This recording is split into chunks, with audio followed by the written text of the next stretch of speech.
প্রিয় দর্শক বন্ধুরা, উঠে আসছে south 24 Pargana 2009 primary recruitment process related অত্যন্ত গুরুত্বপূর্ণ খবর আপডেট।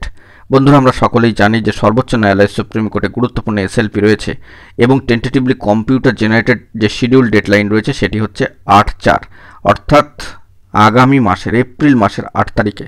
কিন্তু একটা প্রশ্ন, যে সুপ্রিম কোর্টে যে কেস রয়েছে 8/4 যার ডেডলাইন রয়েছে, তার আগেই কি দিল্লি চলে যাবেন সম্মানীয় দেবাশিস বিশ্বাস? দেবাশিস বিশ্বাস কি বার্তা দিচ্ছেন অবশ্যই কিন্তু জেনে নেওয়ার প্রয়োজনীয়তা রয়েছে, কারণ হাতে কিন্তু সময় খুব কম এবং ভাইটাল কিছু যে দিন তা কিন্তু অতিক্রান্ত হচ্ছে। তার আগে কি পদক্ষেপ নেওয়া হতে পারে বা নিচ্ছেন সেই সংক্রান্ত বিষয় কিছু আপডেট। তো অবশ্যই ভিডিওটিকে শেষ পর্যন্ত দেখবেন, কোনোভাবে স্কিপ করবেন না, চ্যানেলটিকে অতি অবশ্যই সাবস্ক্রাইব করে নিয়ে সঙ্গে থাকবেন। তো চলুন কথাবার্তা না বাড়িয়ে আমরা মূল টপিকটাতেই ফোকাস করি। বন্ধুরা, বর্তমান সিচুয়েশনটা অত্যন্ত ভাইটাল। এই 8/4 মামলা উঠবে কিনা, এটা তো টেন্টেটিভলি শিডিউল ডেডলাইন রয়েছে, কনফার্ম ওই 8/4 মামলা উঠবে কিনা, যেহেতু মামলা এখন বর্তমানে এনএমডি পর্যায়ে রয়েছে, এখনই নিশ্চিত করে কিন্তু কিছু বলা যাচ্ছে না। তবে প্রচেষ্টা সব দিক থেকে সবার তরফ থেকে চলছে বিভিন্নভাবে।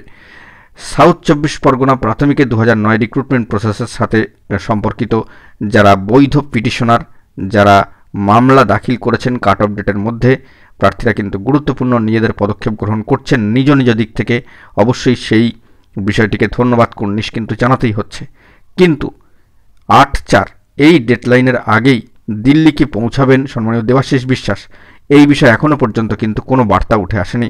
তবে একটি বার্তা তিনি বরাবরই দিয়ে যাচ্ছেন বা দিয়েছেন, সেটি হচ্ছে ডিভাইডেশন রুল কিন্তু ফলো করা যাবে না, অর্থাৎ বিভাজনের নীতি, ডিভাইডেশন, বিভিন্ন ভাগে বা দলে বিভক্ত হয়ে যদি প্রার্থীরা এইভাবে এগোতে থাকেন বা এরকম কিছু যদি সম্ভাবনাময় পদক্ষেপ তারা গ্রহণ করেন, সেক্ষেত্রে কিন্তু বিপরীত পক্ষ এই সুযোগটিকে কিন্তু কাজে লাগাতে পারে। তো সেই নিরিখে সকলকে একজোট থাকার কিন্তু বার্তা তিনি ইতিমধ্যেই দিয়েছেন। এবার বিষয় হলো যে এই মামলার কার্যকরী যে ডেডলাইন একটা টেন্টেটিভলি রয়েছে 8/4, সেটিকে ওই নির্ধারিত দিনেই হিয়ারিং করানোর ক্ষেত্রে দিল্লি যাওয়ার কি কোনো পরিকল্পনা বা কোনো প্রচেষ্টা বা উদ্যোগ কি লক্ষ্য করা যাবে বা তিনি কি নিচ্ছেন, এই বিষয়ে এখনও পর্যন্ত কোনো কনফার্মেশন পাওয়া যায়নি। তবে মনে করা হচ্ছে একটা কাজ বা একটা পদক্ষেপ কিন্তু নিয়ে নিতে পারেন তিনি, অর্থাৎ কনফিডেন্সিয়াল বিষয় হয়তো এই মুহূর্তে প্রকাশ্যে আনা সম্ভব নয়, তবে কিছু না কিছু একটা পদক্ষেপ কিন্তু নিয়ে নেওয়া হতে পারে। হাতে কিন্তু সময় একদম কম, তবে যতটুকু আভাস ইঙ্গিতে খবর রয়েছে সম্মানীয় দেবাশিস বিশ্বাস কিন্তু চুপ করে বসে নেই। তিনি বিভিন্নভাবে কিন্তু মামলার বিষয়ে তদারক করছেন এবং খোঁজখবর কিন্তু চালাচ্ছেন। তো সেই দিক থেকে পরবর্তী ক্ষেত্রে কী পদক্ষেপ নেওয়া হতে পারে, তো আমরা এই বিষয়ে বিস্তারিত খবর পেলে সবটাই কিন্তু আপনাদের জানিয়ে দেওয়ার জন্য চেষ্টা করব। এখন এটুকুই, সকলে ভালো থাকবেন, চ্যানেলটিকে অতি অবশ্যই সাবস্ক্রাইব করে রাখবেন জরুরি আপডেটগুলি পাওয়ার জন্য। ধন্যবাদ।